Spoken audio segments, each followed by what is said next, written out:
Sí, creo que ahí está. Bueno, esperemos que grabe, si no, si no se quedarán sin la clase grabada. Bueno, sí, creo que ahí está. Bueno, disculpen, pero es un problema con mi conexión. Bueno, entonces si supongamos que tenemos un conjunto de partículas n grande y lo que se puede hacer para encontrar el centro de masa, supongamos que tenemos un conjunto, por así decirlo, de n partículas y un conjunto de m partículas.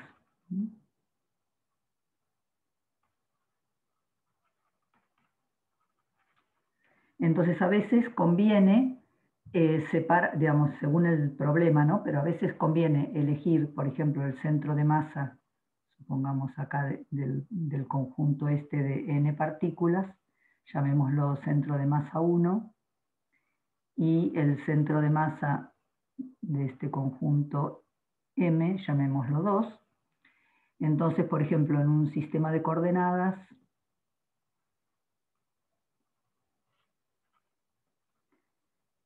tenemos el centro de masa 1, llamémoslo R1, y el centro de masa 2, que sería R2. Y entonces, bueno, digamos, las n, llamemos M1, es la masa de las n partículas, ¿no? O sea, desde 1 hasta n, mi, y m2 será la masa total de las m otras partículas, de 1 hasta m, mi. Entonces, vamos a ver si es cierto que el centro de masa del sistema total de las n más m partículas va a estar dado por el centro de masa de, digamos, si este es el centro de masa 1 y este es el centro de masa 2, entonces el centro de masa de todo el sistema va a estar en alguna posición entre el centro de masa 1 y el centro de masa 2. Esto es lo que hicimos la clase pasada cuando hicimos el ejemplo del hombre que caminaba sobre la tabla, y entonces encontramos la posición del centro de masa del sistema. Primero vimos el centro de masa del hombre, después el centro de masa de la tabla, y el centro de masa del sistema estaba en la recta que unía los dos centros de masa.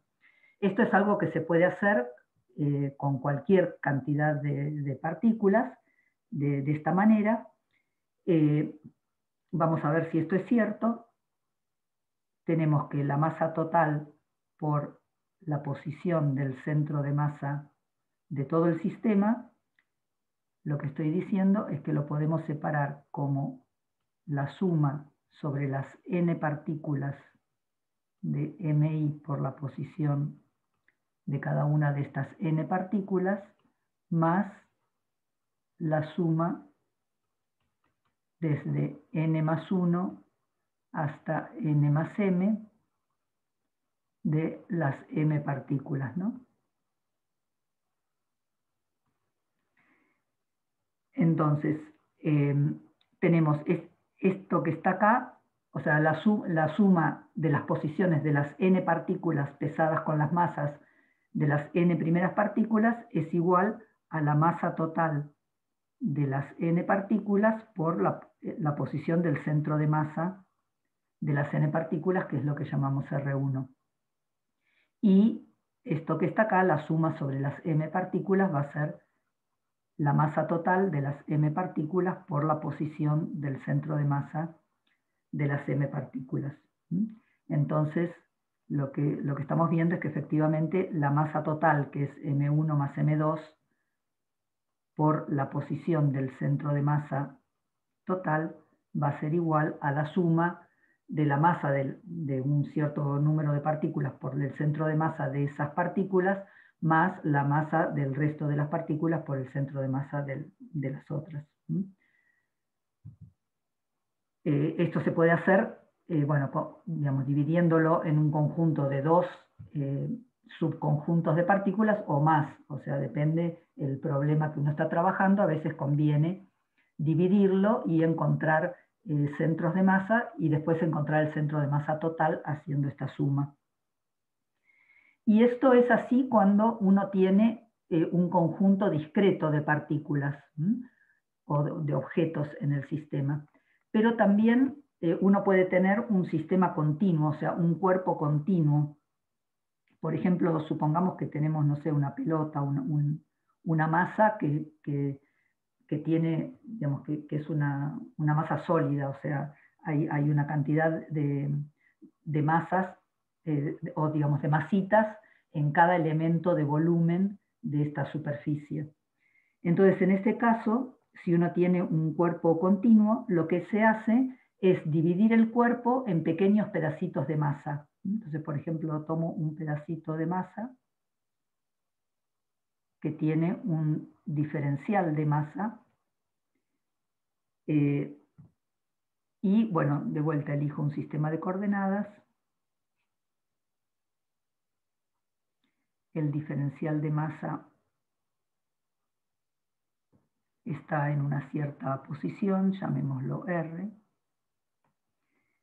Y supongamos que si el cuerpo tiene una cierta densidad de masa, o sea, una densidad que puede ser que dependa de la posición, o sea, no es que tiene que ser la misma en todo punto, pero la densidad en volumen es la cantidad de masa que hay por elemento de volumen, ¿no? O sea, si tuviera una distribución homogénea de masa, la densidad en volumen es la masa total dividido el volumen total del cuerpo. Pero en principio, digamos, la densidad puede variar punto a punto, y entonces la densidad en cada punto es la cantidad de masa que hay en ese diferencial de volumen dividido el diferencial de volumen. O sea, este dB es el diferencial de volumen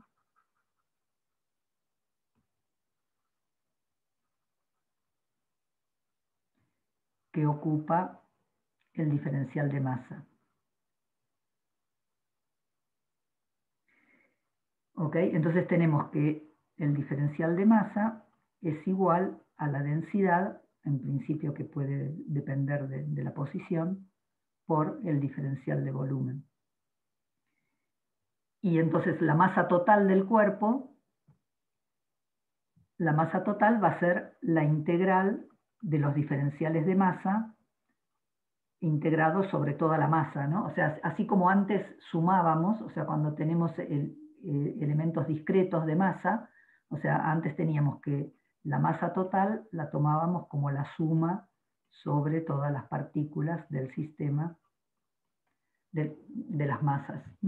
Pero ahora digamos, cuando tenemos una distribución continua, la suma se reemplaza por una integral y entonces podemos esta integral también convertirla en una integral de volumen, o sea, integrar sobre el volumen la densidad de masa por el diferencial de volumen.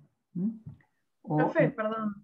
Sí, El volumen sería esta cosa que dibujaste acá. claro, exacto. Ok, Sí. gracias. Sí, o sea, en principio el volumen no tiene por qué ser una superficie geométrica sencilla, o sea, pero bueno, en general los ejemplos que vamos a hacer son o esferas o cubos, o sea, superficies o volúmenes en los cuales podemos calcular fácil cuál es el volumen. Pero en principio, digamos, teóricamente uno puede, en principio, hacer este procedimiento, que es dividir cualquier volumen en un número dado de infinitesimales de masa, o que ocupan un diferencial de volumen, calcular la masa total integrando la densidad en el volumen, y entonces, en este caso, la posición del centro de masa la vamos a calcular como la integral, si integramos en el volumen, va a ser la integral de la posición de cada elemento de masa, que viene dado por la densidad por el diferencial de volumen, dividido la masa total, que la podemos escribir como la integral en volumen de la densidad por el diferencial de volumen. ¿Ok? Esta es la expresión para la posición del centro de masa si tenemos una distribución continua de materia. Vamos a hacer un ejemplo. Sí. Pregunta. Una pregunta, perdón por interrumpir. El diferencial de masa y volumen sería con respecto al espacio, no al tiempo, ¿o me equivoco? Al espacio, claro. Sí. Ok. Sí, es el Gracias. espacio, el volumen es el espacio que ocupa esa masa.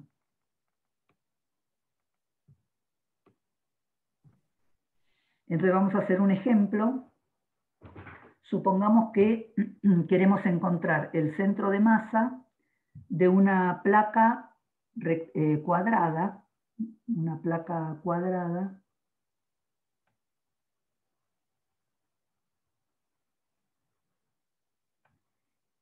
que tiene un agujero, o sea, vamos a suponer.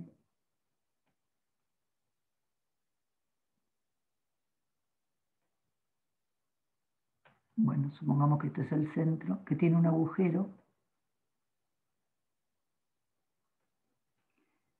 a una distancia, vamos a poner que esta es una distancia B. La placa tiene una longitud L, es cuadrada, los lados miden L, y tiene una distribución homogénea de masa en toda esta región que estoy sombreando. Supongamos que es una placa chata, digamos que solo tiene 2 dimensiones, y que tiene una masa total M.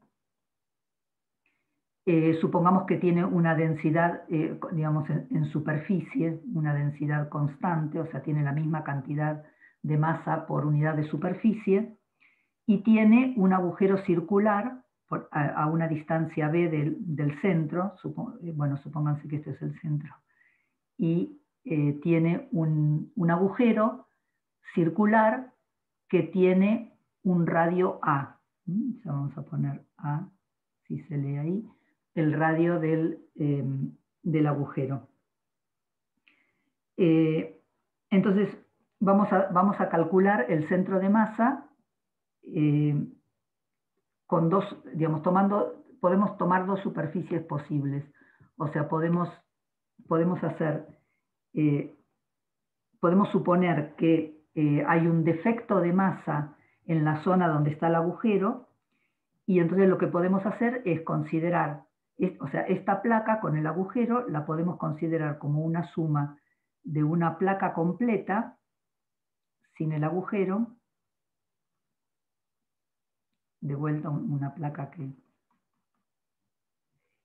digamos, que no tiene el agujero, y restarle el agujero. O sea, le restamos, vamos a suponer que acá este es el centro de la placa, y a una distancia B tenemos una cantidad de masa que es la del agujero, bueno, que tiene el radio A, ¿no?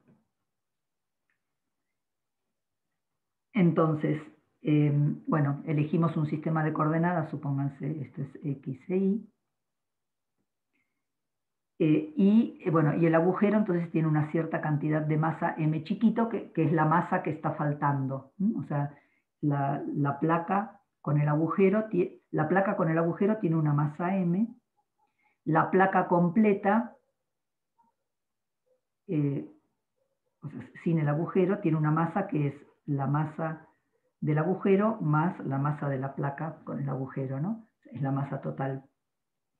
Entonces, bueno, podemos calcular entonces ahora el centro de masa de la placa con el agujero, tomando, o sea, la masa total, la masa por la posición del centro de masa, va a ser igual a la posición del centro de masa de la placa completa por la masa completa, que es la masa de la placa con el agujero, más la masa del agujero. Y ahora le resto la masa del agujero por la posición del agujero. Lo llamo R2. ¿Ok? O sea, digamos, ahora lo estoy restando porque el agujero se lo estoy sacando, pero es la misma idea que decía recién, de que uno puede dividir la superficie en pedazos y, digamos, calcular el centro de masa sumando o restando esos pedazos. Entonces, en este caso, como elegí el centro, digamos, el origen del sistema de coordenadas es el centro de la placa. Entonces, cuando la placa tiene una distribución uniforme de masa y no tiene agujero, el centro de masa está en el origen, ¿no? O sea, la posición del centro de masa de la placa completa va a estar en el origen, que es 0. Y R2 es la posición del centro de masa del agujero. El centro de masa del agujero está en B, ¿no? O sea, está en B en X. O sea, la posición, esto sería la masa del agujero, por la posición del centro de masa del agujero, que es B en X. ¿Ok?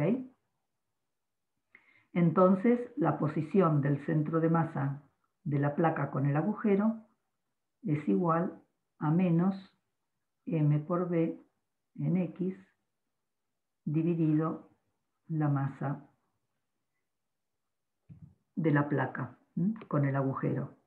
Fíjense que si la distribución de masa es homogénea y nos dan la densidad de superficie, o sea, supongamos que tenemos la densidad de superficie que es constante, esto es la cantidad de masa que hay por unidad de superficie, entonces la masa del agujero va a ser igual a la superficie del agujero, que es pi por a cuadrado, es la superficie del círculo.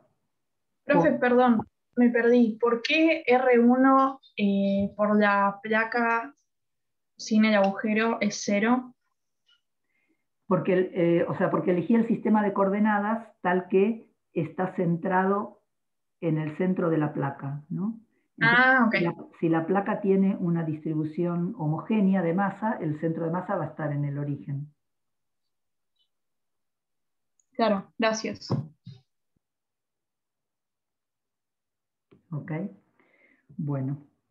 Fíjense que podríamos haber hecho otra cosa, podríamos haber supuesto, en lugar de suponer que hay un defecto de masa en la posición B, en X positivo, podríamos suponer que hay un exceso de masa en X negativo.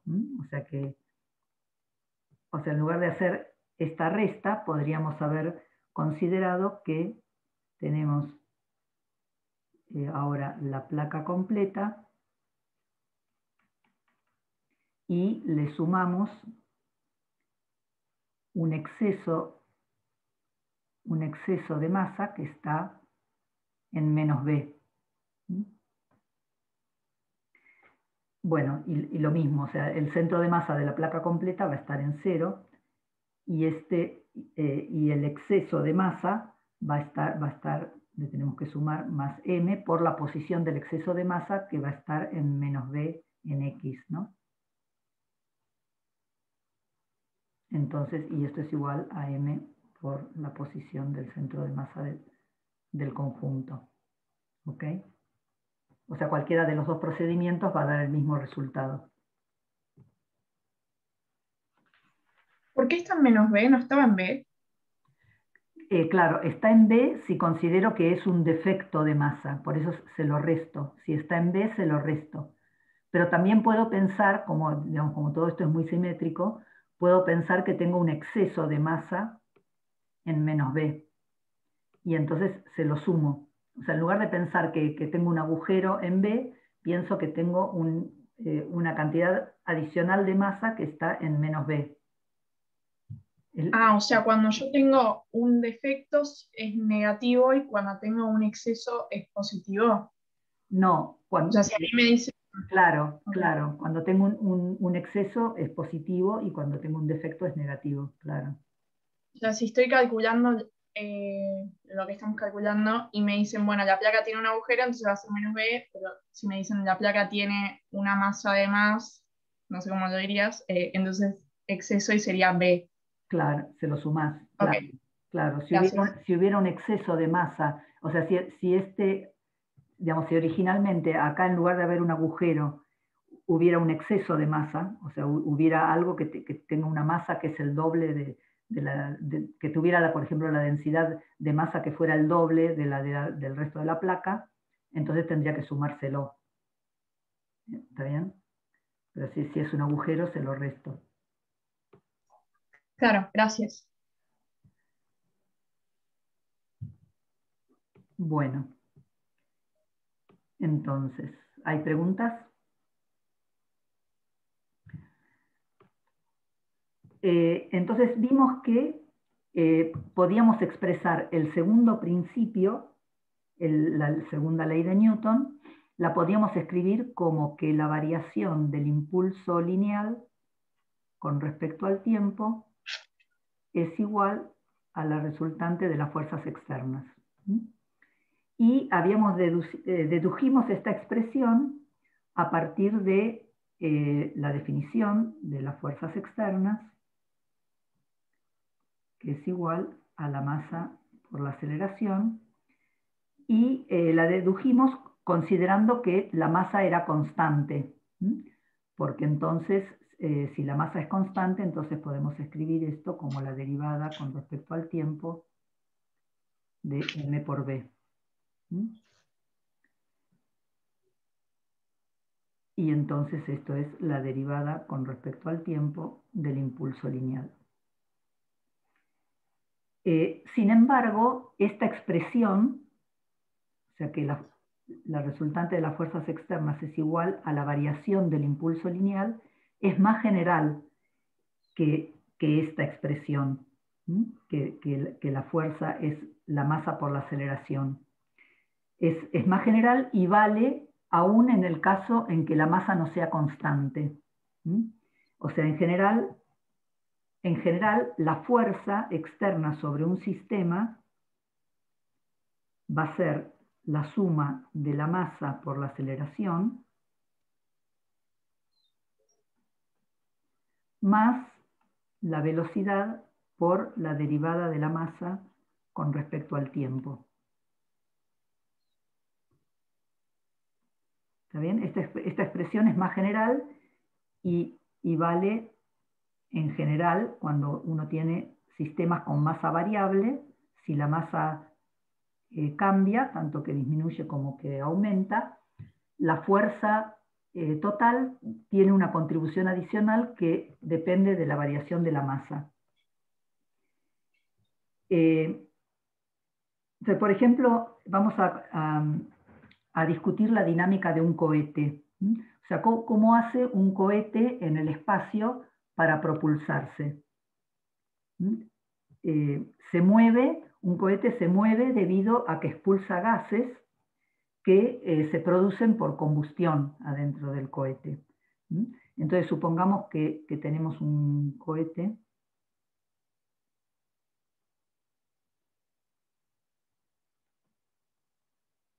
que tiene masa m y que tiene una cierta cantidad de combustible de masa m. Este es el combustible.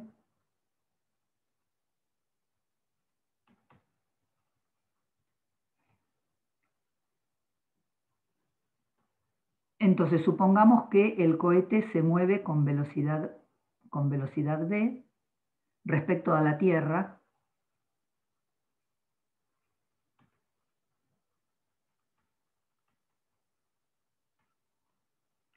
Con respecto a la Tierra, y que expulsa, supongamos que en un momento expulsa una cierta cantidad de gases diferencial m. Expulsa un diferencial m de gases que los va a expulsar con una cierta velocidad, digamos, v sub 0. relativa al cohete.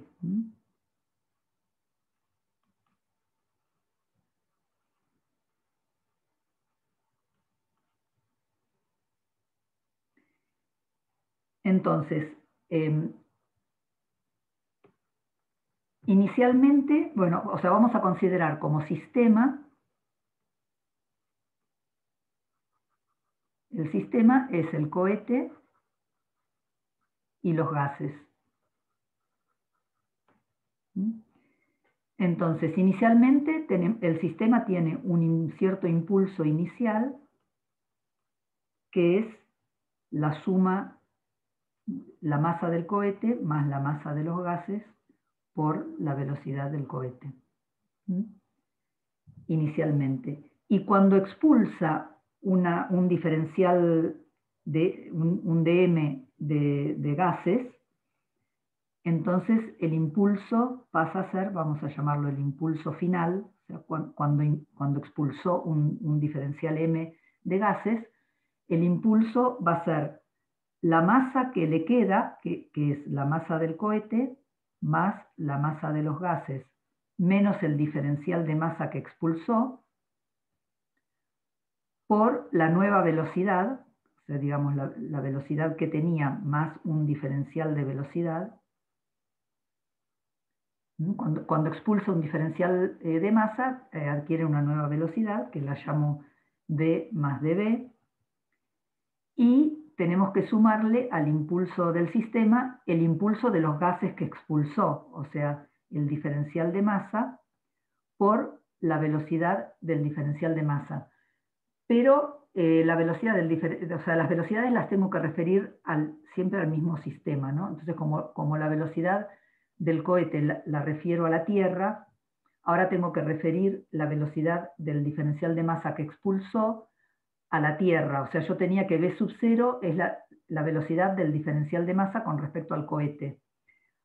Ahora, con respecto a la Tierra, va a ser la velocidad del cohete respecto a la Tierra menos la velocidad del diferencial de masa respecto al cohete, ¿no? Esto de vuelta por sistema relativo. Una cosa es la velocidad del diferencial de masa con respecto al cohete y con respecto digamos, a un observador en la Tierra, tengo que restar las dos velocidades.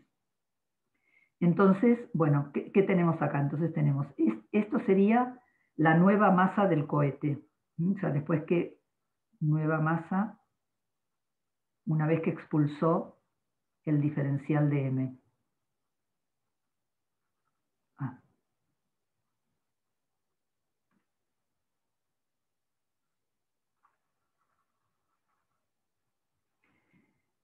Esta velocidad es la nueva velocidad del cohete sin el dm, ¿no? Velocidad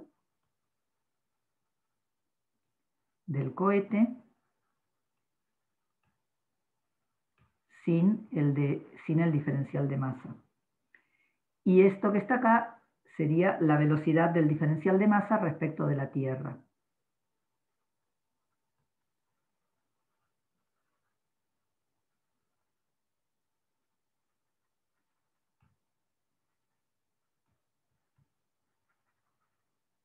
¿Está bien? Entonces, ¿cuál es la variación del impulso? El impulso, o sea, el diferencial de impulso, o sea, la variación del impulso va a ser igual al impulso final menos el impulso inicial. ¿Ok?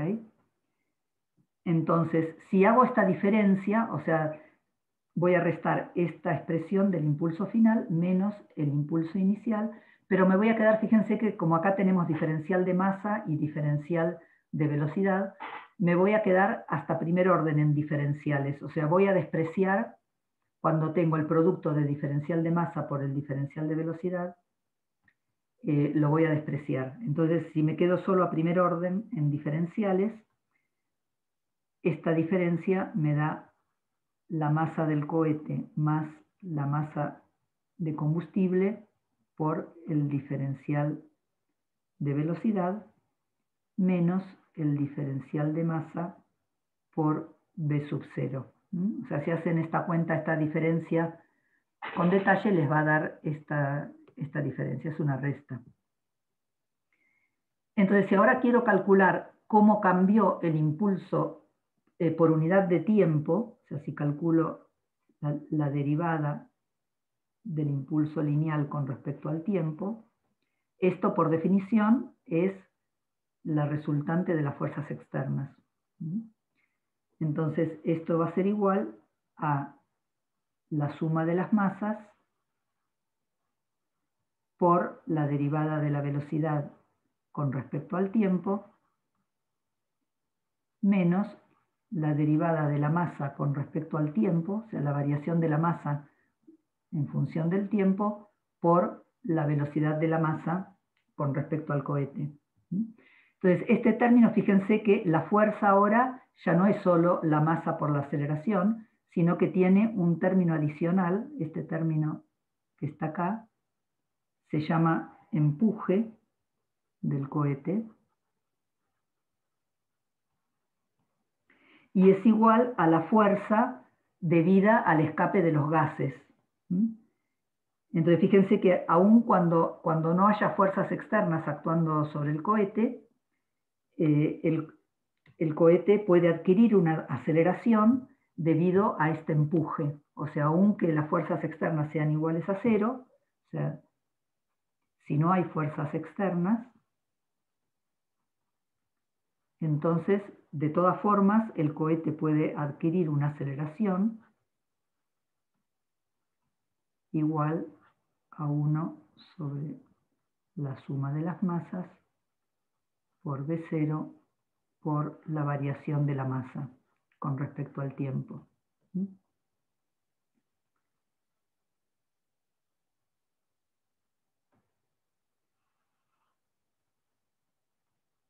¿Ok? Entonces, lo importante de este ejercicio es que esta definición de fuerza externa, de fuerza, como la variación del impulso con respecto al tiempo, es algo más general que lo que habíamos estado usando hasta ahora. Definíamos la fuerza como el producto de la masa por la aceleración, pero si la masa es variable, entonces también hay una contribución de la variación de la masa a la fuerza total. ¿Ok?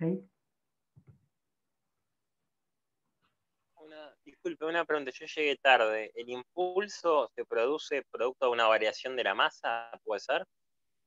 Claro, o sea, el impulso lo definimos, lo habíamos definido como el producto de la masa por la velocidad, ¿no? Y la clase pasada encontramos la ley de conservación del impulso lineal, diciendo que si no hay fuerzas externas, entonces el impulso es constante y viceversa, ¿no? Si el impulso es constante, significa que no hay fuerzas externas. ¿Esto cómo lo dedujimos? Porque dijimos que si la masa es constante, entonces las fuerzas externas las podemos pensar como la derivada del impulso con respecto al tiempo. Porque si la masa es constante, la variación del impulso con respecto al tiempo es la masa por la aceleración. La derivada de v respecto de t. Pero lo que estoy diciendo ahora es que esta expresión, o sea que las fuerzas externas son iguales a la variación del impulso con respecto al tiempo, es algo más general y que vale también cuando la masa es variable. Cuando la masa es variable, entonces la fuerza externa no solamente es el producto de la masa por la aceleración, sino también de la velocidad por la derivada de la masa con respecto al tiempo. Una pregunta. Sí. La masa no es una constante. Si vos la derivaste de a cero, entonces al final es masa por aceleración nomás. ¿Cómo? Perdón, ¿cómo es la pregunta?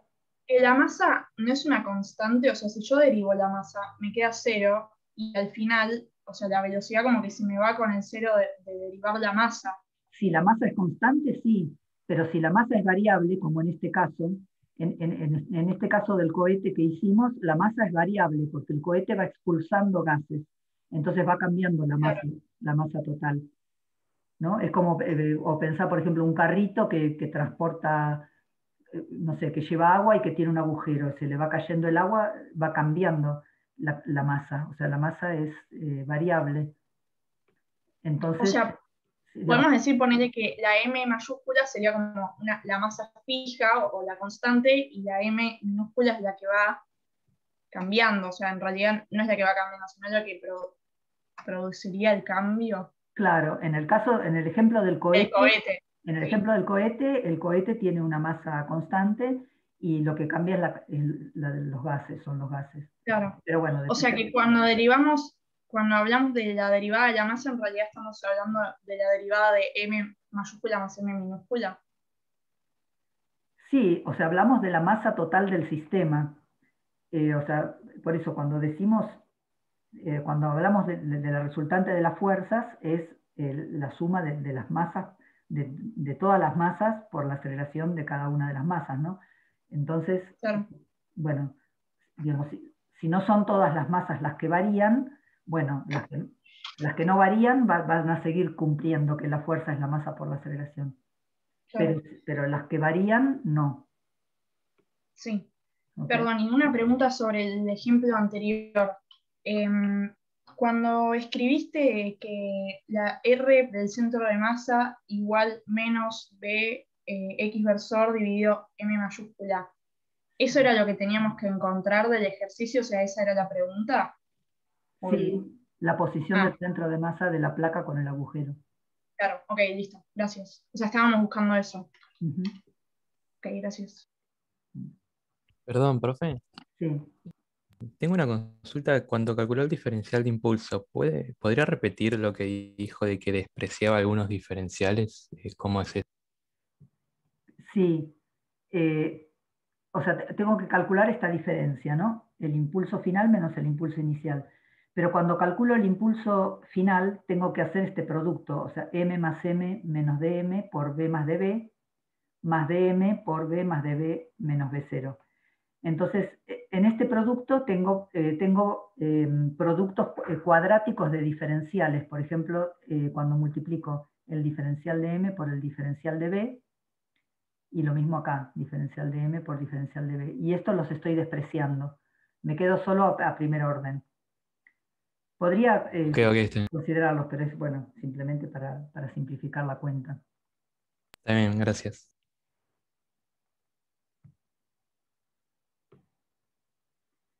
Bueno, ¿hay más preguntas? En este caso estaríamos despreciando nomás el segundo, ¿no? Porque el otro de todas maneras se va con la resta, ¿no? El diferencial de la masa con el diferencial de la velocidad. Con la resta, ¿con cuál? Ah, sí, sí, es verdad. Ujú. Sí. Bueno, entonces con esto terminamos con impulso lineal. Hoy en la práctica ya van a hacer la práctica de impulso lineal. Y vamos a empezar entonces con el siguiente tema, que es impulso angular. Profe, perdón, última pregunta del Dale. último ejemplo. Sí. Lo que estábamos buscando era cómo varía la masa del cohete o qué era el objetivo del ejercicio. No, estábamos haciendo un ejemplo donde se ve que si la masa es variable, entonces la fuerza externa no solamente depende, digamos, no es solamente la masa por la aceleración, sino que también hay una contribución que depende de la variación de la masa. Y que incluso en el caso en que no haya fuerzas externas, el cohete puede adquirir una aceleración por el hecho de perder masa, que es el caso que sucede, digamos, con un cohete real, digamos, que eh, se impulsa simplemente porque va quemando gases. Claro. Ok, gracias.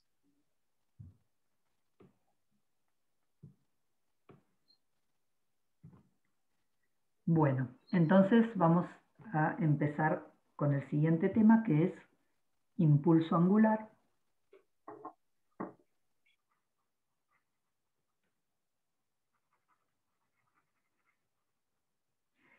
Esto, impulso angular, también se llama momento angular.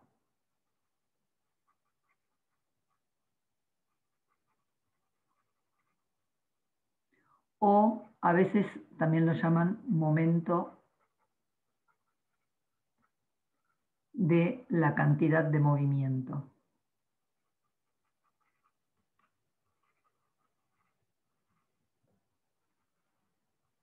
Ahora vamos a ver por qué. La cantidad de movimiento es el impulso lineal, ¿no? Impulso lineal o cantidad de movimiento. Bueno, entonces, cuando el movimiento no es unidimensional, conviene introducir este concepto de impulso angular. O sea, el impulso angular es una noción útil en la descripción de movimientos que son en 2 o 3 dimensiones. Entonces, si queremos estudiar, por ejemplo, el movimiento de una partícula, supongamos que tenemos una partícula que realiza un movimiento curvilíneo con respecto, por ejemplo, a un punto O. Tenemos una partícula, por ejemplo, en esta posición, masa m. Entonces, este movimiento lo podemos pensar como la resultante de dos movimientos, instante a instante. Un movimiento radial, en la dirección radial, o sea, podemos considerar una componente v sub r de la velocidad, y un movimiento instantáneo circular, o sea, una componente teta de la velocidad perpendicular a dr, o sea, el vector velocidad es tangente a la trayectoria, ¿no? Entonces, el vector velocidad, pero lo podemos pensar como una suma de una componente radial y una componente tangencial de subteta. Entonces, desde este punto de vista, el vector impulso lineal lo podemos escribir como la masa por la velocidad en teta más la masa por la velocidad en r. ¿Ok? O sea, la velocidad, el vector velocidad es la suma de la velocidad radial más la velocidad tangencial. ¿Ok? Eso sería la velocidad en polares, ¿no? Sí, sería la velocidad en polares. Sí. Entonces, una forma de separar estas dos componentes y quedarnos, por ejemplo, solo con el movimiento circular instantáneo es definir esta cantidad. Voy a definir una cantidad L sub 0, L sub O, que es el producto vectorial del radiovector por el impulso lineal. O sea, el radiovector es el radiovector de la partícula, ¿no? Entonces, fíjense que si defino el producto vectorial, bueno, ¿qué es esto? L sub O es el producto vectorial de R por la componente radial del impulso lineal más la componente tangencial, ¿no? Pero, ¿cuánto vale el producto vectorial de R por la componente radial del impulso? ¿Cuánto vale?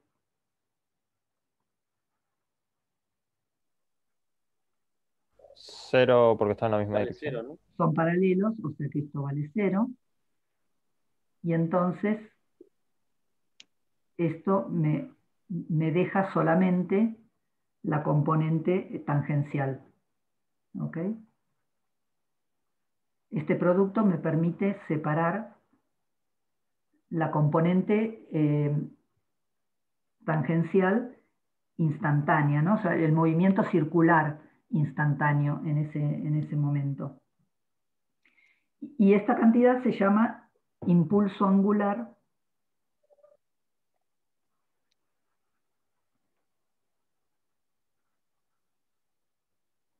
respecto de O.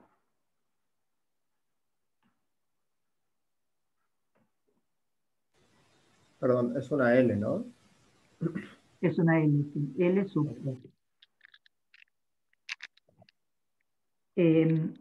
Bueno, este nombre de impulso angular o momento angular o momento de la cantidad de movimiento viene porque en física se llama momento de un vector con respecto a un cierto origen. O sea, supongamos que tenemos un origen O y tenemos un vector, llamémoslo A, aplicado en un cierto punto que lo llamo Q. Entonces, se llama momento del vector, en este caso que sería el vector A. El momento del vector es, vamos a llamarlo así, el momento del vector A con respecto a O. Si el vector A está aplicado en el punto Q y este vector es el vector de Q con respecto a O, el momento del vector con respecto al punto O es el radiovector de Q con respecto a O, producto vectorial, el vector. Esta es la definición de momento. O sea, el momento de un vector con respecto a un cierto punto es igual al producto vectorial del radiovector del punto en el que está aplicado el vector con respecto al centro de momentos por el producto vectorial ese vector. Esto es la definición de momento de un vector. Entonces fíjense que el impulso, esta definición que tenemos del impulso lineal, del impulso angular con respecto a O, es el producto vectorial del radiovector con respecto al impulso lineal o al momento de la cantidad de movimiento. Por eso se llama momento de la cantidad de movimiento o momento del impulso lineal. Profe, perdón, lo de impulso angular respecto de O es lo que calculamos arriba o lo que estamos haciendo ahora. Impulso angular respecto de O es esta definición, es el producto vectorial, es el momento del impulso lineal con respecto a O. Por eso se llama momento angular, momento de la cantidad de movimiento o momento del impulso lineal. Perdón, profe, Luca, tenés prendido el micrófono. Listo, gracias. Perdón, era eso nada más. Okay. Bueno, entonces esta cantidad, LO, depende del origen. Este O se llama centro de momento. Centro de momento. Y entonces esta cantidad LO depende del centro de momento. Supongamos que queremos calcular el impulso angular de una partícula con respecto a dos puntos distintos, a dos centros de momentos distintos. Supongamos que tenemos una masa M que tiene un cierto impulso lineal y queremos calcular el impulso angular respecto de un punto O y respecto de un punto O'. Entonces, el impulso angular con respecto a O va a ser el radiovector de M con respecto a O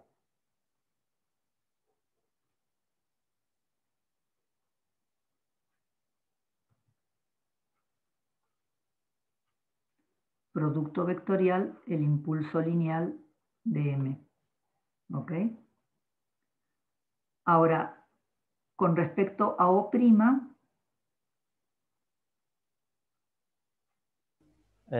no cambiaría también respecto del sistema que elijas? no, P es el producto de la masa por la velocidad. Y la velocidad, sí, va a tener una expresión distinta según a cuál sistema lo refiero, sobre todo si uno se está moviendo con respecto al otro.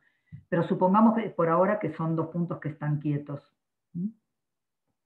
Ah, ok. Entonces, voy a definir la posición de O' con respecto a O. Lo voy a llamar R o O'. Y entonces fíjense que, bueno, lo llamé R, voy a llamarlo R para no poner tan, voy a llamar R al radiovector de M con respecto a O y R' con respecto a O'. Entonces fíjense que este vector R lo puedo pensar como la suma de R' más R o O', ¿no? O sea, por suma de vectores, puedo pensar que R es la suma de R' más R o O'. ¿Ok? Producto vectorial, el impulso lineal. Entonces, esto es igual al producto vectorial de R' por el impulso lineal más R o O', producto vectorial, impulso lineal. Entonces fíjense que esto lo que me dice es que el impulso angular con respecto a O es igual a R', producto vectorial P, es el impulso angular de M con respecto a O'. O sea, esto que está acá es el impulso angular de M con respecto a O'. Más R o O', producto vectorial P. Entonces lo que quiero decir con esto es que el impulso angular depende del centro de momentos. Si cambio el centro de momentos, el impulso angular cambia por una cantidad que tiene que ver con la separación entre los centros de momentos, ¿no? O sea que... ¿Puedo hacerle una pregunta? Por esto me pasa por no haber podido asistir a la clase anterior y llegar tarde. Y me disculpo. Quería preguntarle, ¿por qué es un producto vectorial este momento angular? ¿Por qué matemáticamente, por qué sea como un producto vectorial entre R y el momento del impulso lineal? ¿Por qué es un producto vectorial matemáticamente?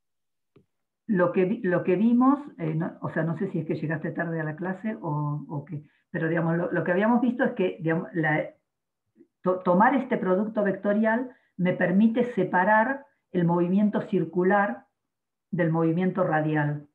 Entonces lo que quiero justamente aislar ahora es el movimiento circular. O sea, de un movimiento general, por ejemplo, en 2 o 3 dimensiones, lo que quiero es aislar el movimiento curvilíneo, digamos, el movimiento circular. Entonces por eso tomo el producto vectorial. Me permite separar la componente radial de la componente tangencial del impulso.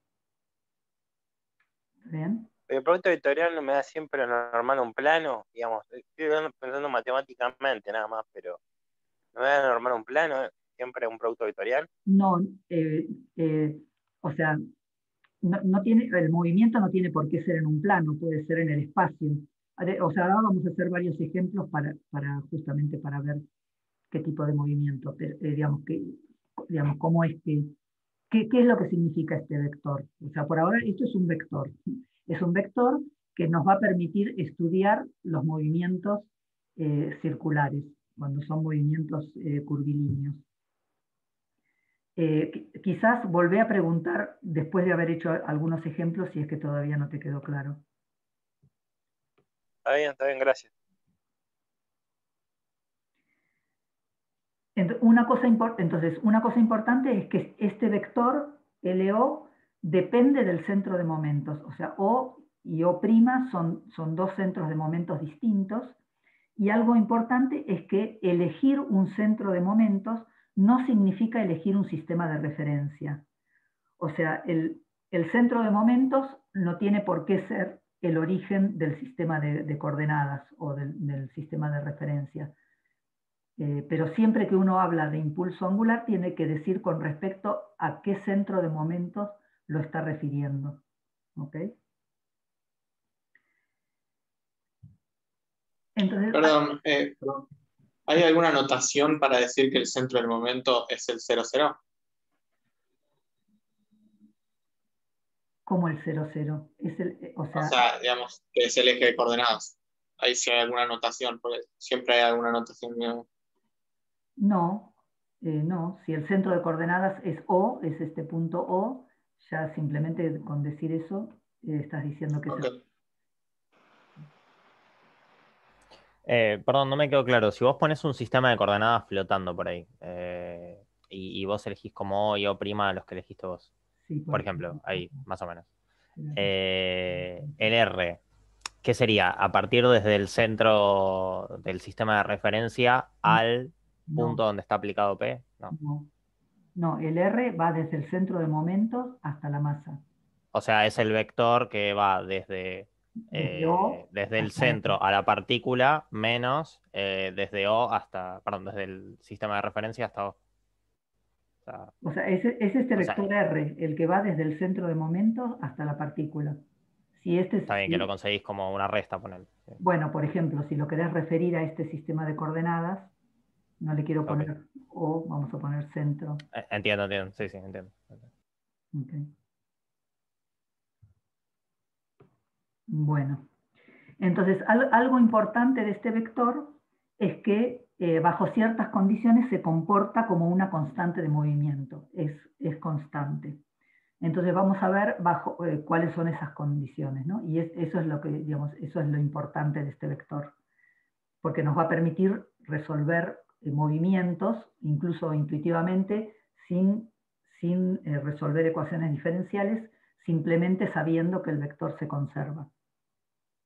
Entonces vamos a ver cuáles son esas condiciones. La definición de este vector es el producto vectorial de R por el impulso lineal. Entonces, si calculo cómo varía este vector en función del tiempo,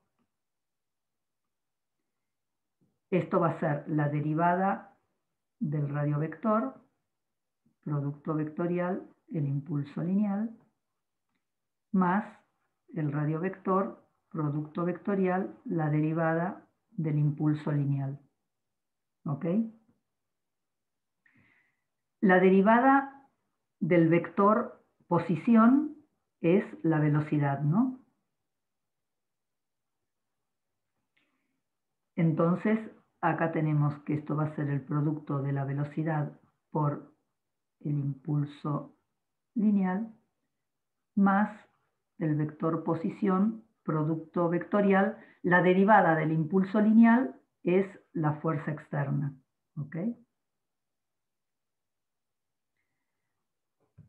Pero el producto vectorial de la velocidad por el impulso lineal, ¿cuánto vale? 0, ¿Por qué? porque es la velocidad por la masa Bien, y muy la bien. dirección. Ok. Bien. Entonces, lo que tenemos es que la derivada del impulso angular con respecto a O, con respecto al tiempo, es igual al producto vectorial del radiovector por las fuerzas externas. Y esto es el momento de las fuerzas externas, los voy a escribir así, con respecto a O. Por definición de momento, de vector, o sea, la fuerza es un vector, el momento del vector es el producto vectorial del radiovector, del centro de momentos a donde está aplicada la fuerza, por la fuerza. O sea, por definición, esto es el momento de las fuerzas externas con respecto al punto O. Entonces, la variación del impulso angular con respecto al tiempo, con respecto a un punto quieto, esto es cuando O está quieto, ahora vamos a ver que esto no siempre es así. cuando O está quieto, la variación del impulso angular con respecto al tiempo, con respecto a un punto que está quieto, es igual al momento de las fuerzas externas respecto del mismo punto. Entonces, esto lo que nos dice es que si el momento de las fuerzas externas con respecto a O es igual a 0, eso implica que el impulso angular con respecto a O es constante. Y viceversa, si el impulso angular es constante, si el impulso angular con respecto a O es constante, eso significa que no hay momento de fuerzas externas con respecto al punto O. Esta es la ley de conservación del impulso angular con respecto a un punto que está quieto. O sea, esto vale si O es un punto que está quieto. El impulso angular con respecto a un punto que está quieto se conserva si el momento de las fuerzas externas con respecto a ese punto es ', ¿ok? ¿Qué pasa si el punto se está moviendo? O sea, supongamos que O' es un punto en movimiento.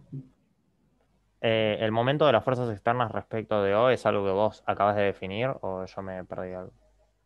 Definí, o sea, al principio definí el momento de cualquier vector, ¿no? Ah, bien, ok. Te lo definiste como, listo, como R por A, ahí va. Claro.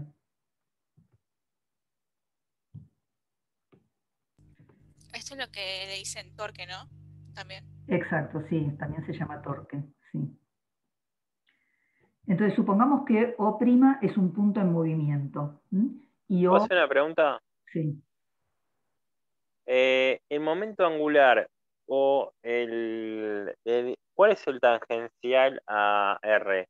¿El momento angular o el impulso lineal? ¿Cómo? ¿Cómo? No entendí la pregunta. ¿Cuál es tangencial al vector R? ¿El impulso angular, perdón, el impulso lineal o el impulso angular? Tangencial al vector R. Ninguno de los dos, ¿no? O sea, una cosa es el vector posición, otra cosa es el vector impulso lineal. El vector impulso lineal tiene la dirección de la velocidad, no del radiovector. Y otra cosa es el vector impulso angular. Ahora lo vamos a dibujar para ver cómo es. Pero no tiene, o sea, es perpendicular al vector R, ¿no? Porque el producto vectorial, la A resultante, eso me refería. Perdón, diga, perdón. no sé a qué te referías. ¿A qué te referías? No, que quiero decir que entendí que era el impulso lineal era perpendicular al vector R, eso quise decir, eso quise a lo que me refería. O que No, era el momento angular o el impulso lineal.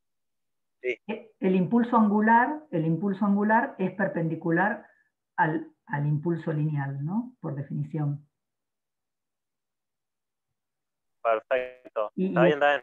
y ¿Y R cómo sería? también Sería es perpendicular a R también. R con respecto al impulso lineal, ¿cómo sería? Y depende del problema. O sea, R es el radiovector y el impulso lineal es paralelo a la velocidad. Entonces, según el problema que uno está analizando, digamos, no es que siempre tienen la misma dirección, ¿no? Ahora vamos a hacer ejemplos para tratar de entender un poco más esto. Por ahora, digamos, sigan las deducciones matemáticas. Ahora después lo vamos a ver en funcionamiento y para tratar de entenderlo físicamente.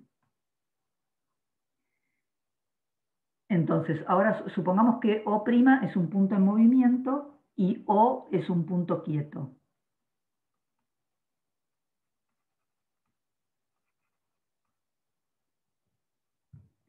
Y supongamos que dO'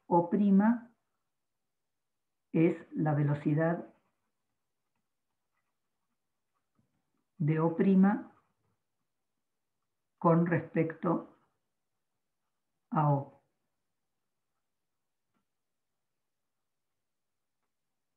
¿Ok? Entonces, bueno, ahora tenemos, supongamos que tenemos el punto O'. O' se está moviendo con una cierta velocidad con respecto a O.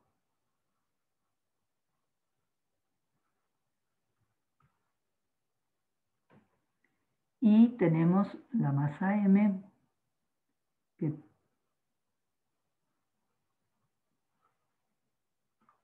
que tiene el radiovector R con respecto a O y el radiovector R' con respecto a O' y tiene un cierto, digamos, impulso lineal. Profe, perdón, para entender mejor este ejemplo, supongamos ponerle que O es una persona que está parada, O' es una persona corriendo, y ambos observan a M, que es un árbol, o M también se está moviendo. M se está moviendo, por eso tiene un impulso lineal que es este P. O sea, Ok. tiene... Ok. Listo, gracias. Okay. Entonces, si recordamos, antes habíamos calculado cómo se relacionaban los impulsos angulares con respecto a dos puntos O y O', ¿no? Era esta expresión que calculamos acá. Entonces la voy a reescribir como la reescribo acá, ustedes la deben tener por ahí. Es el impulso angular con respecto a O' es el impulso angular con respecto a O menos R o O', producto vectorial, el impulso lineal. ¿Ok? Entonces, si ahora calculo la derivada de LO' con respecto a T, esto es la derivada de LO con respecto a T, menos la derivada de RO', producto vectorial P, menos RO', producto vectorial, la derivada de P. ¿Ok? Estoy simplemente derivando esta expresión. Ahora, O es un punto que está quieto. Entonces, la derivada de LO con respecto a T es el momento de las fuerzas externas con respecto a O. Porque esto lo calculamos recién, cómo varía el impulso angular, donde el centro de momentos es un punto quieto con respecto al tiempo, es el momento de las fuerzas externas. ¿Ok?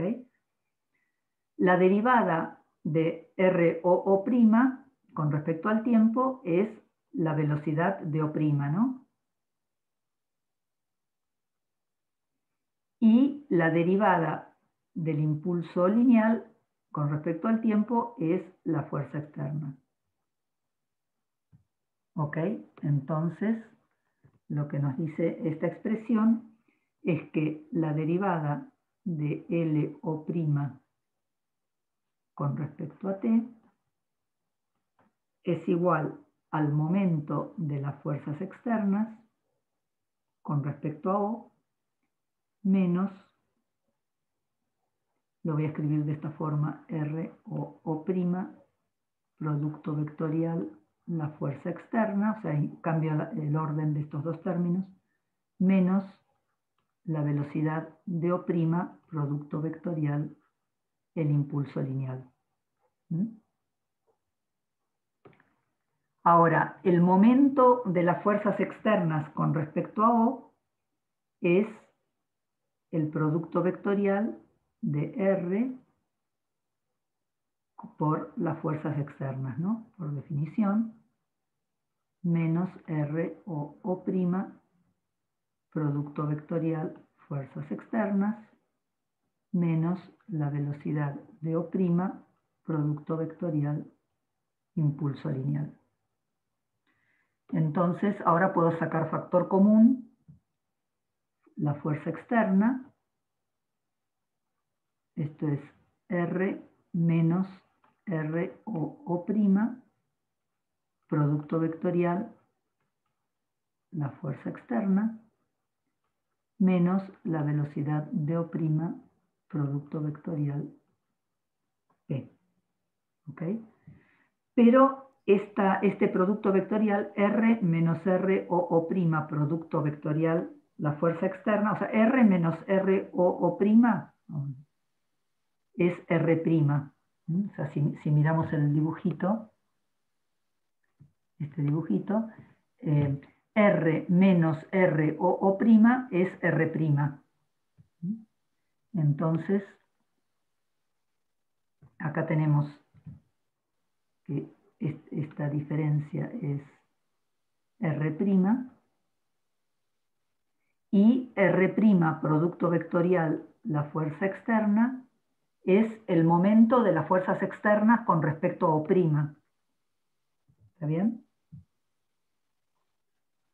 Entonces tenemos que, lo reescribo acá, la derivada del impulso angular con respecto a O', donde O' es un punto que se está moviendo con respecto a O, es igual al momento de las fuerzas externas con respecto a O', menos de O', producto vectorial P. ¿Ok? Entonces, si el centro de momentos se está moviendo,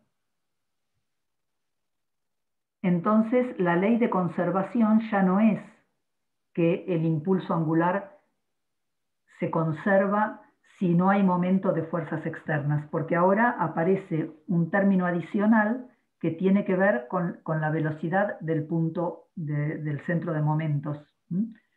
Entonces, si el centro de momentos está en movimiento, no vale que el impulso angular se conserva si no hay momento de fuerzas externas. Y no se puede usar ese principio de conservación. Entonces, sí. Perdón. Eso sería cierto solo si O' se estuviera moviendo paralelamente al objeto en cuestión del momento. Claro, al impulso, claro. Esto vale si O' está quieto, o sea, si D O' es 0, o si O' es el centro de masa del sistema. Porque recuerden que para el centro de masa teníamos que el momento del sistema es la masa total por la velocidad del centro de masa. Entonces, si O' coincide con el centro de masas del sistema, entonces, digamos, si O' coincide con el centro de masa del sistema, o si la velocidad de O' es igual a 0, en estos dos casos podemos decir que el momento del centro de masa, perdón, la variación del impulso angular con respecto a O' es igual al momento de las fuerzas externas. O sea, solamente, quiero decir que la ley de conservación del impulso angular es esta, nos dice que el impulso angular se conserva si no hay momento de fuerzas externas, siempre y cuando el centro de momentos esté quieto o sea el centro de masa del sistema. En cualquiera de estos dos casos vale esta ley de conservación. Pero si el centro de momentos se está moviendo, entonces ya no vale. Tenemos que considerar el término este adicional que tiene que ver con la velocidad del centro de momentos. Profe, perdón, ¿qué estamos intentando demostrar con este ejemplo? Lo que estoy diciendo es que estoy tratando de deducir, creo que deduje, cuál es la ley de conservación del impulso angular. Entonces, lo que vimos es que si el momento de las fuerzas externas, lo que mostré recién es que si el momento de las fuerzas externas con respecto a un punto que está quieto o que es el centro de masa del sistema, o sea, si se anula... Me refiero al ejemplo de O' es un punto en movimiento y todo ese cálculo que hicimos. No sé si se entendió eso.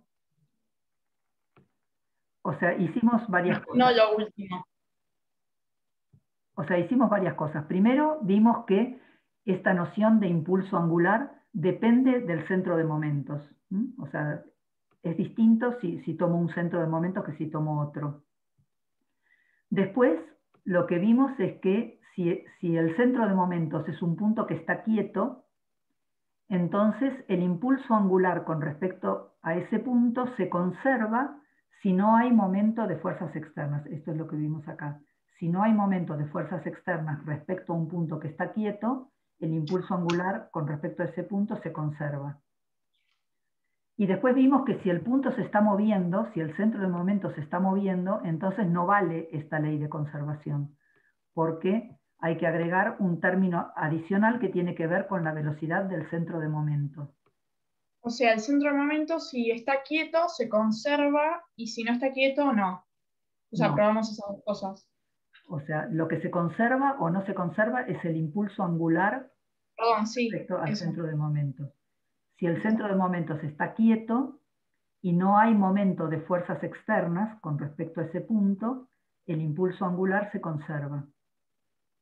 Si el centro de momentos se está moviendo, entonces no basta con mirar el momento de las fuerzas externas con respecto a ese punto, porque hay que mirar cómo se mueve, cuál es la velocidad del centro de momentos. Entonces, o sea, en ese caso, la ley de conservación es esta que escribí acá. O sea, es el momento, digamos, aunque sea cero el momento de las fuerzas externas con respecto a O', el impulso angular no se conserva porque hay un término adicional que tiene que ver con la velocidad del punto del centro de momentos. Sí. Y lo último que vimos es lo de deducir cuál es la ley de conservación del impulso angular. Claro, lo que digo último es que, recuadrado. claro, si ese punto que se está moviendo, si el centro de momentos que se está moviendo coincide con el centro de masas del sistema, entonces la ley de conservación sigue siendo que si no hay momento de fuerzas externas, el impulso angular se conserva con respecto al centro de masa. Gracias. Bueno, vamos a hacer, ahora vamos, digamos, hasta ahora fue todo deducción matemática. Vamos a hacer ejemplos para tratar de ganar un poco de intuición. Supongamos que tenemos una partícula que se mueve con movimiento circular. A ver si me sale el dibujito.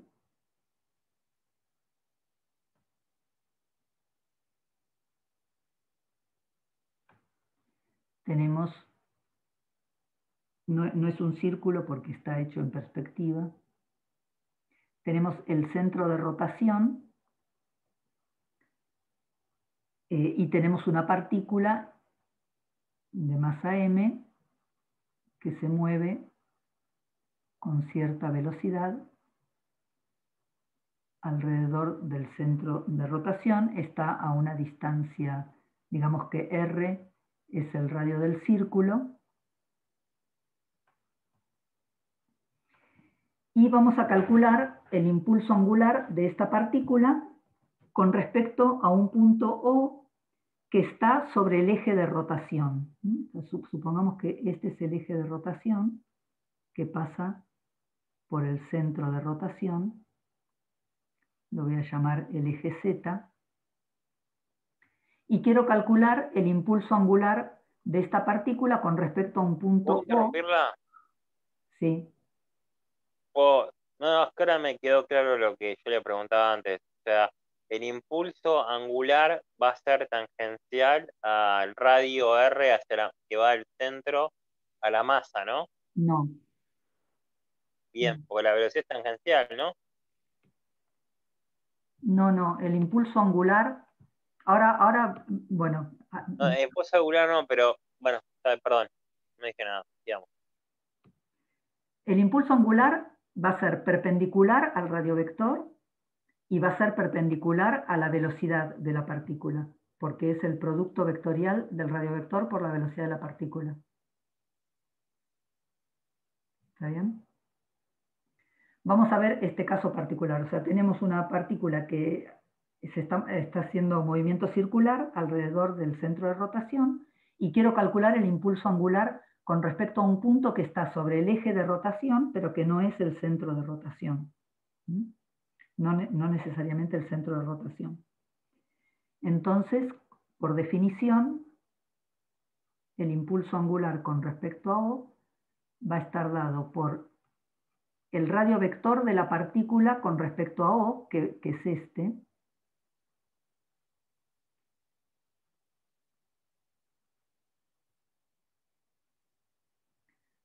producto vectorial, el impulso lineal de la partícula. ¿Ok? Esta es la definición.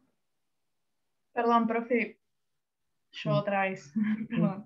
Estamos calculando el impulso angular con respecto a... Con respecto a un punto O que está sobre el eje de rotación, pero que no es necesariamente el centro de rotación. Está en el O sea, que eje. es móvil. No, el punto está quieto, es un punto fijo, un punto particular del eje de rotación que no coincide necesariamente con el centro de rotación. Está quieto ese punto. ¿Ok? Gracias. Bueno, entonces voy a elegir, como en movimiento circular, voy a elegir un sistema de coordenadas polares, y este es el círculo, y este es el centro. Acá tengo la coordenada R, la coordenada θ perpendicular y Z en la dirección del eje de rotación. ¿Ok? Estas son las coordenadas Cilíndricas. cilíndricas. Muy bien. Entonces, en este sistema de coordenadas, el radiovector R, el radiovector de la partícula, lo puedo escribir como la suma de este R mayúscula, que es la posición de la partícula con respecto al centro de rotación, más este vector Z, se voy a definir un vector Z, que es la altura del centro de rotación con respecto a O. ¿Está bien? O sea, el radiovector de la partícula con respecto a O lo puedo escribir como la suma de este vector R que va del centro de rotación hasta la partícula, más este vector Z que va desde el centro de momentos hasta el centro de rotación. ¿Ok? O sea que en este sistema de coordenadas, el vector R es el radio del círculo en la dirección del vector R, del versor R, y el vector Z tiene un cierto módulo Z en la dirección del eje Z. ¿Ok? ¿Estamos todos de acuerdo que este es el vector R? Sí. Muy bien. Y el impulso lineal es el producto de la masa por la velocidad de la partícula y en qué dirección apunta. Z también, ¿no? Z Tita versor. en θ versor. No, me equivoqué. Estaba hablando de LO. Ok. El impulso lineal apunta en la dirección θ, o sea, esto es un movimiento circular. Y bueno, ¿cuánto vale la velocidad en el movimiento circular? ¿Cuánto vale? Lo podemos escribir como R por tita punto. R por θ punto o R por la velocidad angular en θ versor. ¿Ok? Bueno, entonces con todo esto podemos calcular el impulso angular con respecto a O, que como dijimos es el producto vectorial del radiovector por el impulso lineal. El radiovector es R en R versor más Z en Z versor, producto vectorial el impulso angular, que es m por omega por r en teta versor. ¿Ok?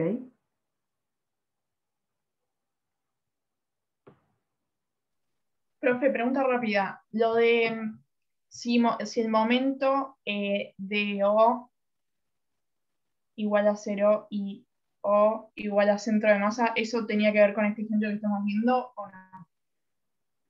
No, acá hay una única masa, el centro de masa va a estar en la masa.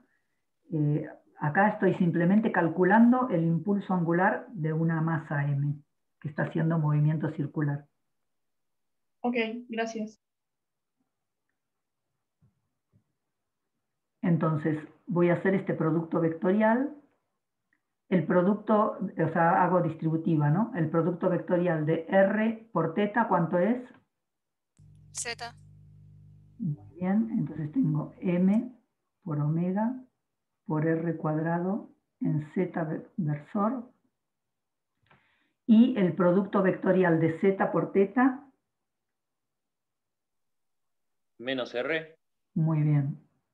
Menos M omega R Z en R. ¿Mm? Entonces, fíjense, acá el impulso angular con respecto a O tiene dos componentes. Tiene una componente Z, que la voy a llamar LOZ, y tiene una componente R. ¿Ok?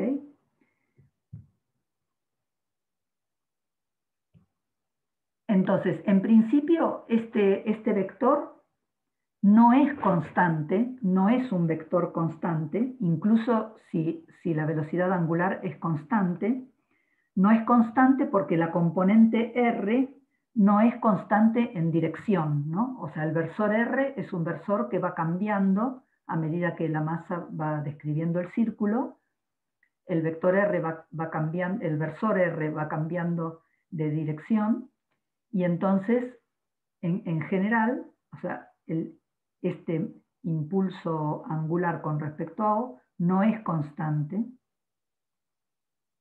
porque la componente R no es constante. O sea, esto, digamos, que sea constante o no, tiene que ser constante como vector.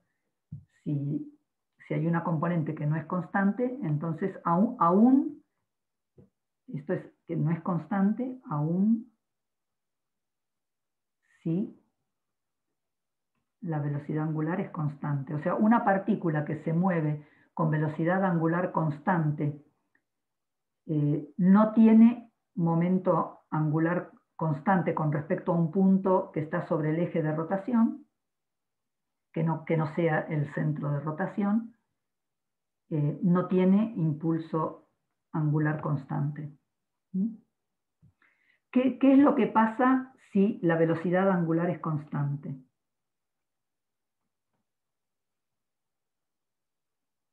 Si la velocidad angular es constante, entonces, por un lado, la componente z, o sea, la componente z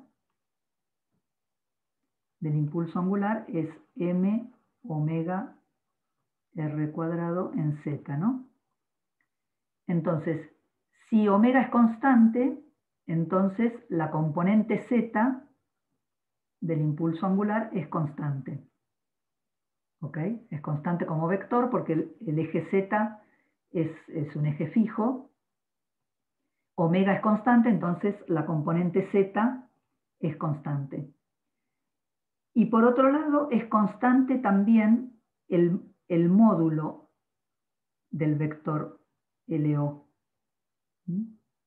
El módulo del vector LO va a ser la raíz cuadrada de la suma de los cuadrados de los módulos, ¿no? O sea, bueno, saco factor común, m omega, que multiplica a r a la cuarta más r cuadrado z cuadrado a la 1/2. ¿Está bien? O sea, estoy calculando el módulo de este vector. El módulo del vector es la raíz cuadrada de la suma de los cuadrados de las componentes. Y esto es constante también. Bueno, ahora vemos que es constante, ¿no? Porque ahora lo voy a reescribir, pero ahora tenemos que esto es m omega. Saco el r cuadrado afuera de la raíz cuadrada, o sea, sale como r, y queda r cuadrado más z cuadrado a la 1/2. ¿Mm? Y esto, r cuadrado más z cuadrado, es el módulo del radiovector al cuadrado, ¿no? O sea, si miramos el dibujito, ¿no? O sea, el r cuadrado, el módulo del radiovector al cuadrado es r cuadrado más z cuadrado, ¿ok? Entonces, ahora tenemos que el módulo de este vector es m omega r por r, ¿ok? Y es constante, porque todo esto es constante. O sea, si omega es constante, o sea, si la velocidad angular es constante, el radio del círculo es constante y el módulo del radiovector es constante porque esta partícula está haciendo movimiento circular en un plano y está siempre a la misma distancia del punto O. Entonces, este vector, ¿qué es este vector LO? Este es un vector que tiene módulo constante, que tiene componente z constante, y lo que va cambiando es la componente r. Entonces, voy a reescribir acá cómo era la expresión del vector. M omega r cuadrado en z, esto es lo que calculamos recién, pero para tenerlo en esta pantalla, m omega r por z en r vector. Entonces, ¿qué es este vector? Si supongamos que esta es la partícula, está haciendo este movimiento.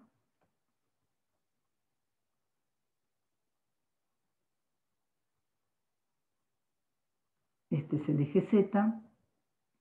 Este es el eje Z y este es el vector velocidad angular, ¿no? Apunta en Z. Supongamos que la partícula se mueve en este sentido. Este es el punto O.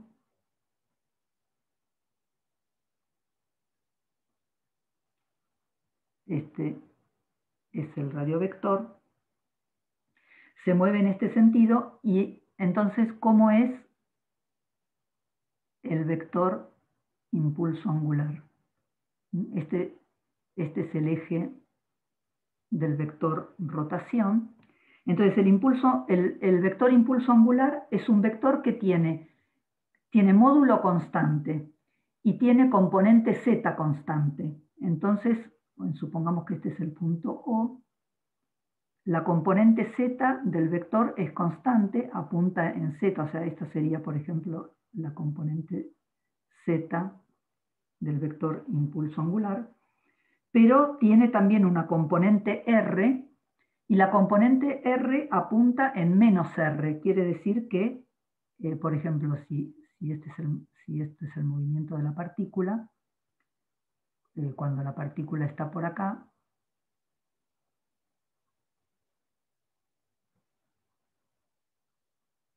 este es el versor r, pero el vector impulso angular tiene componente menos r, o sea que apunta en esta dirección.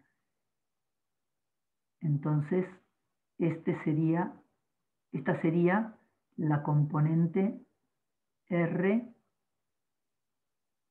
del vector LO. O sea que el vector LO es la suma de la componente z más la componente r, es este que está acá. Bueno, supongamos que me salen bien estas, no entiendo por qué no me salen las líneas rectas, no me salen.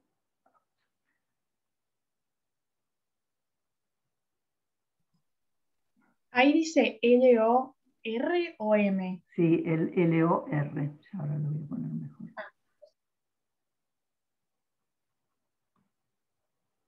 esta es la componente R, ¿no? La componente R de LO apunta en menos R.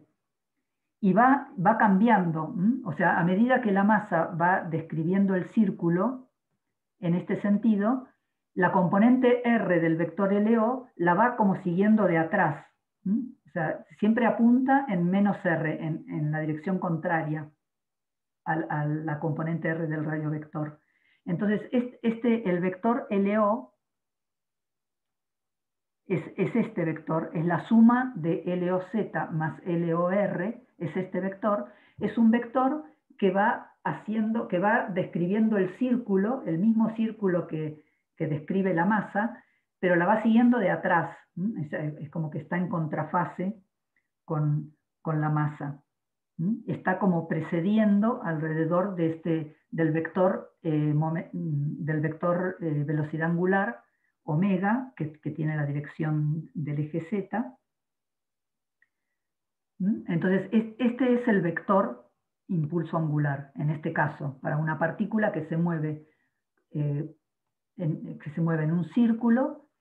El vector impulso angular con respecto a un punto que está sobre el eje de rotación es este vector. Es un vector que tiene módulo constante, o sea, tiene siempre el mismo módulo, tiene una componente Z que también es constante, pero una componente R que va cambiando, o sea, tiene módulo constante, la componente R, pero va cambiando de dirección a medida que la masa va describiendo el círculo. ¿Ok? Ahora, supongamos que el centro de momentos es el centro de rotación. O sea, ahora voy a suponer que el punto O es el centro de rotación. Entonces, si es el centro de rotación y calculo el impulso angular con respecto al centro de rotación,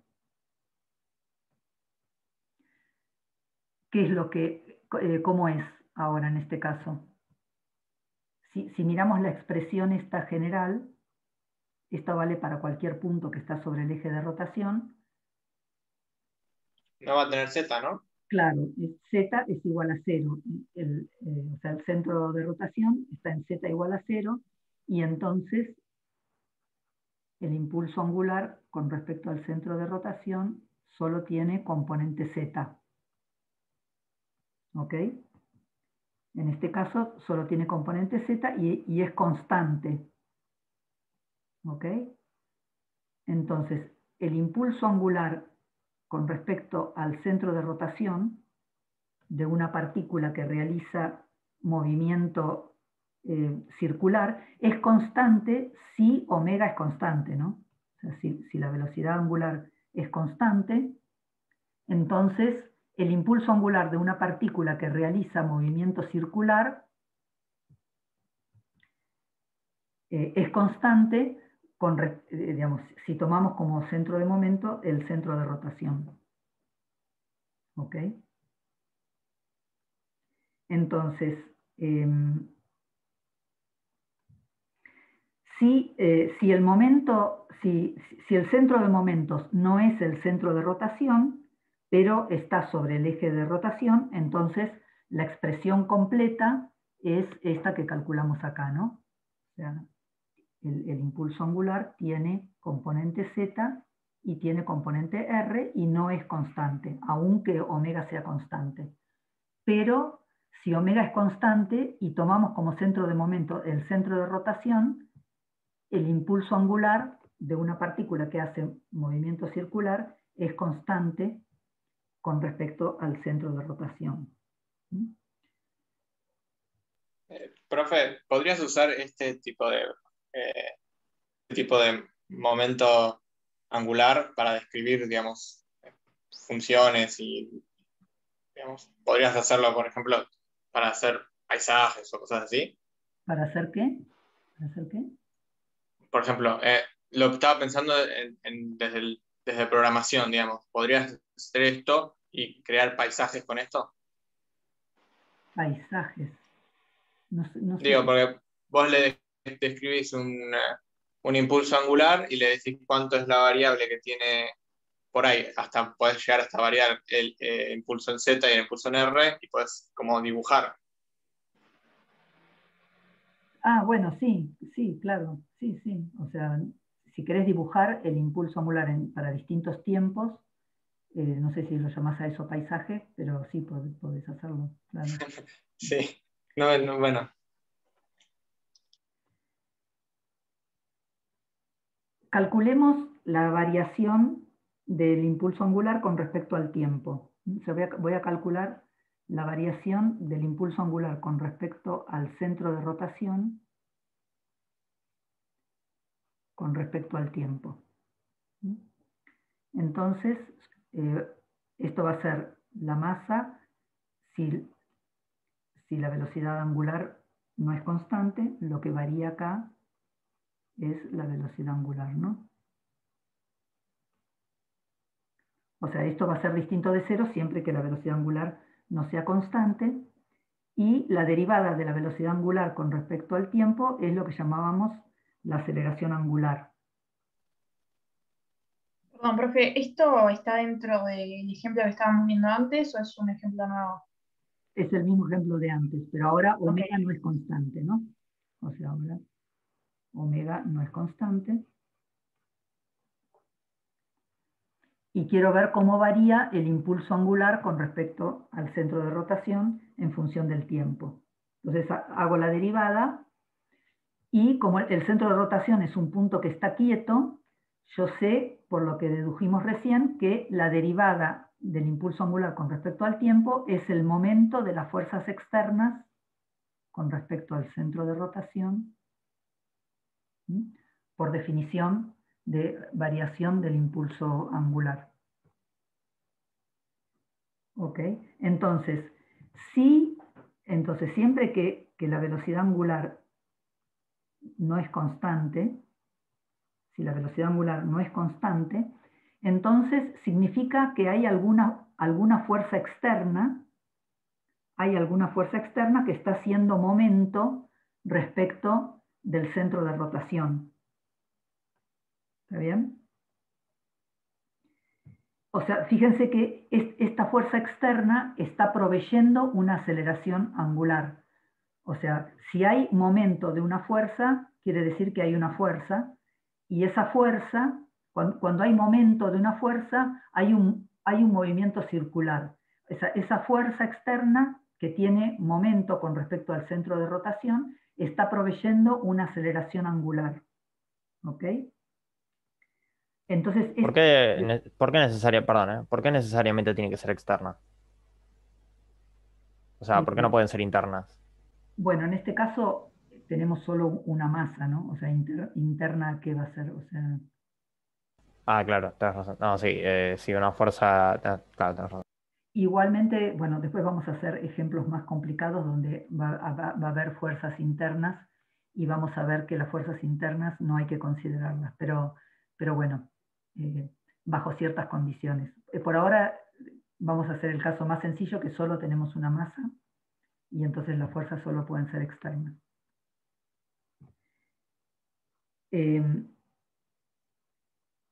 Entonces, lo que quiero decir es que el momento, esta noción de momento de las fuerzas, tiene que ver con la rotación. O sea, la noción de momento está vinculada con un movimiento de rotación. Entonces, si calculamos el momento de las fuerzas externas con respecto al centro de rotación, por definición, esto es el producto vectorial del radiovector por las fuerzas externas, ¿no? Por definición.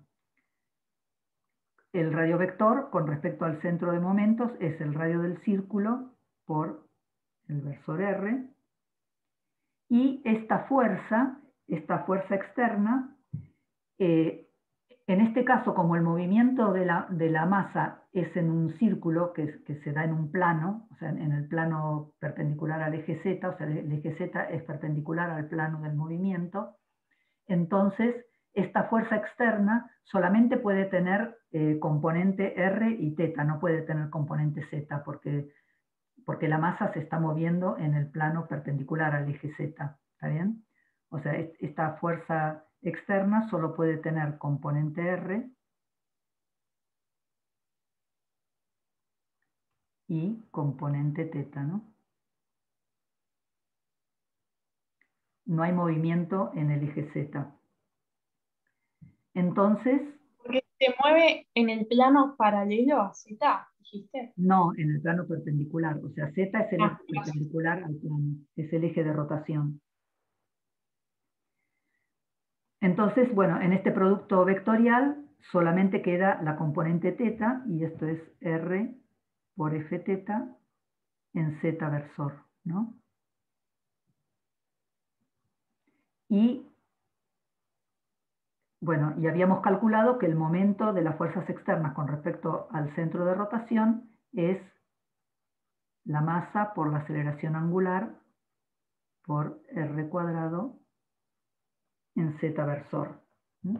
O sea que la fuerza en teta es igual a la masa por la aceleración angular por R. ¿Mm? Entonces, lo que vemos es que por un lado, la fuerza centrípeta, o sea, la fuerza en la dirección R, no hace momento con respecto al centro de rotación. ¿Mm? Y la fuerza tangencial, o sea, la fuerza que provee la aceleración tangencial, sí hace momento con respecto al centro de rotación. ¿Mm? O sea, es la fuerza en teta que tiene la dirección teta, es la que está haciendo un momento con respecto al centro de rotación, y es la la responsable de la aceleración angular. ¿Ok? Entonces, esto es si la velocidad angular no es constante. O sea, si hay aceleración angular, tiene que haber alguna fuerza en la dirección teta que cambie la velocidad angular. ¿Está bien? Y esa es la fuerza que está haciendo momento con respecto al centro de rotación, por lo cual el impulso angular con respecto al centro de rotación no es constante, si la velocidad angular no es constante. ¿Ok? Ahora, ¿qué pasa si la velocidad angular es constante? Profe, perdón. Entonces, el momento de las fuerzas externas del centro de rotación serían las fuerzas en teta. Claro, la fuerza que está haciendo momento con respecto al centro de rotación es la componente teta de la fuerza. La componente radial no puede hacer momento con respecto al centro de rotación porque está en la misma dirección que el radiovector. ¿Está bien? Listo, gracias. Ahora, si la velocidad angular es constante, entonces no puede haber momento de las fuerzas externas, ¿no? O sea, si la velocidad angular es constante, entonces pues acá calculamos que el momento de las fuerzas externas es proporcional a la aceleración angular. Si la velocidad angular es constante, no hay aceleración angular, y entonces el momento de las fuerzas externas es igual a cero. Y esto está bien porque entonces la única fuerza que está actuando es la fuerza centrípeta, y la fuerza centrípeta no puede hacer momento respecto del centro de rotación porque es paralela al radiovector. ¿Mm? Entonces, digamos, esto es si el centro de momentos es el centro de rotación. Pero si el centro de momentos no es el centro de rotación, o sea, ahora, si O no es el centro de rotación, entonces ahora tenemos que la variación del impulso angular con respecto a un punto O sobre el eje de rotación, pero que no sea el centro de rotación. ¿Mm? Entonces, si O no es el centro de rotación, pero omega es constante,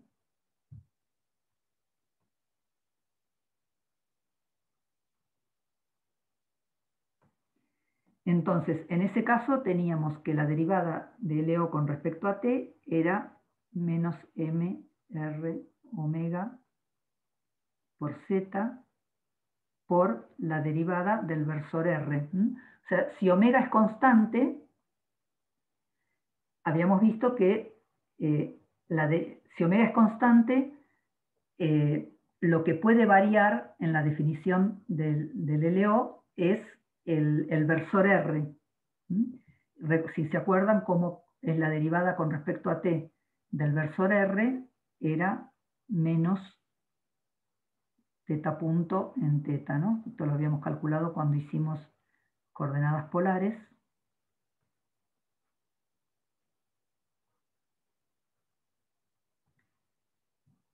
Y, bueno, teta punto es omega, o sea que esto es menos mr omega cuadrado z en teta versor.